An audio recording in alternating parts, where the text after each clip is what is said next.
Okay, now after the problem statement, we have the research objectives. Okay, now when you have the problem, where you have described the problem, then what do you want to do? Okay, so you need to explain what is the problem is, then only you say, okay, this is what my project will do to solve that problem. Okay, uh now in the context, okay, of final year project. Okay, okay, so actually I take this part of it based on the FYP guideline. So it is preferable that the objectives of the project uh, research should be closely aligned to the general approach of the software development lifecycle or systems development lifecycle, while related to the problem statement. Meaning that in general, when you develop a software, an application or a system, normally you will cover the analysis, design, implementation and testing. Okay, so here within the objectives, so we like you to include the objectives uh, very closely aligned to this. Okay, for example, I give you an example. Okay, now this is the case study just now. Uh, see the objectives of the project. Okay, now if you look into the FYP guideline, okay, it actually mentions the objective of the system. Okay, if you have that objective of the system. Okay, yesterday I have sent a message to Miss Nurul Sharas, asking her to correct this, because actually we have decided among the BSE lecturers, this was a few years back, okay, that for the objective is not objective of the system, but objective of the project. So meaning that if you have the objective of the project or objectives of the research, you can see that this example here given, this is done by this particular student to identify requirements of Belajar Lab by conducting a case study on similar learning applications in the market. So you see, this is like analysis. Number 2, to design and develop a web learning management system that supports a Belajar Lab virtual learning ecosystem. So this is design, development or implementation. Number 3, to evaluate the correctness and acceptance of Belajar Lab by conducting system and user acceptance testings once it is fully developed. Okay, meaning that these students actually decided that to have 3 objectives, whereby she combined between the design and implementation into one. Okay, so in her example proposal, there are 3 objectives. Okay, how many objectives should you have? Okay, it is recommended to everyone, for all students. The minimum number of objectives are 3. The maximum is 5. No more than 5. Okay, you shouldn't have more than 5. Minimum is 3. Maximum is 5. Okay, this is one example. Okay, now let me share another example. This is from this student who created the EduShare, a hybrid application for the open access and management of online academic content. Here, the objectives of the project are first, to study the requirements of EduShare by carrying out a case study on existing e-learning application in Malaysia. So basically, this is like similar to the ones that we have covered just now.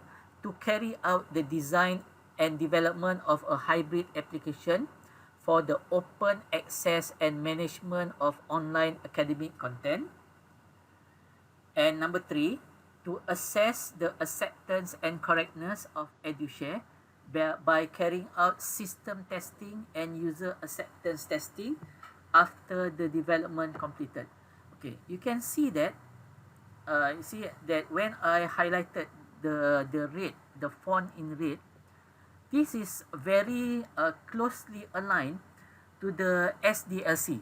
Okay, we have the analysis, design, implementation, and testing.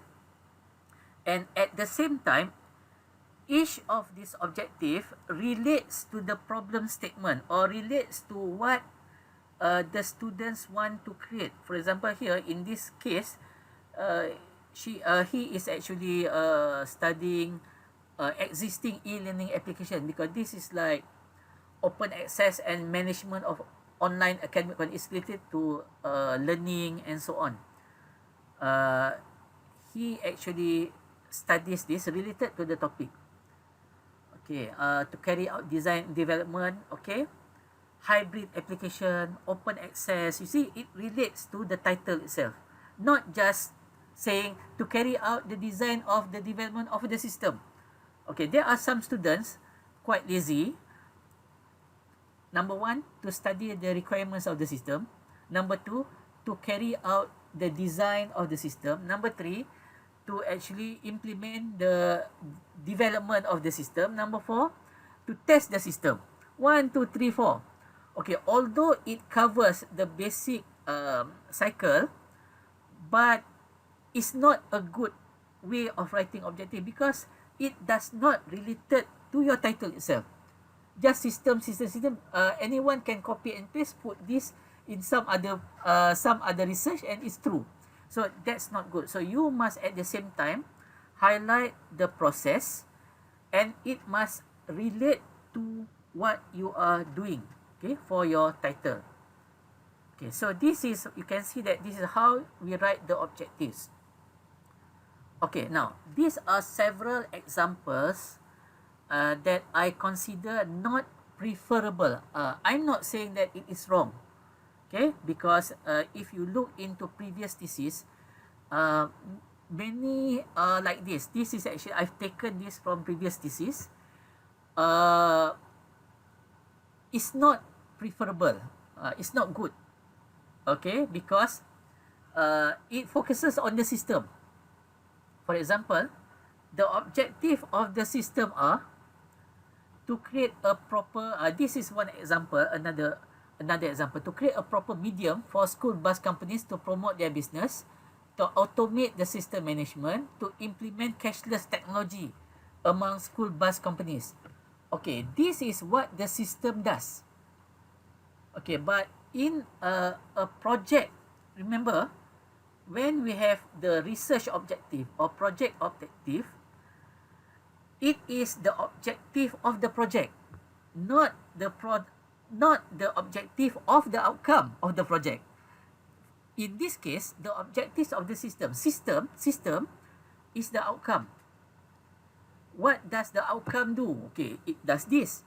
But in research proposal, it's not about the outcome. It is about the project itself. So this one is not preferable.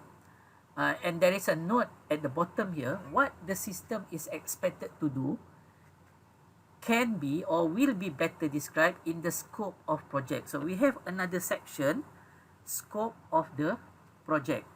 Scope of the project. Okay, another example. Not preferable.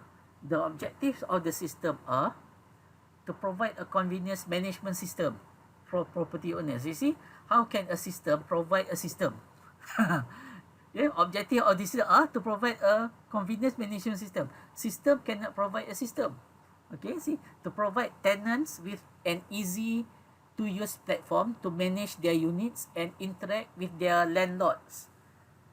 To provide a marketplace for a retail rental unit and other rental spaces. So this is actually the objective of the system. So again, we need to focus on the project itself. So what is expected of you from the project is for you to do analysis, design, development or implementation and testing. And that's why you need to submit all the documents. Okay, you need the SRS, SDS, and so on. So different documents for you to submit. Okay, because that is what we expected you to do, and that is what the objective of your research, of your project. Okay, so in the context of final year project, I would highlight, I would encourage you, do not write objective of the system, meaning that what the system can do, okay, but more of this, okay, what the project does, okay, what the project does. Okay, any question on the objectives?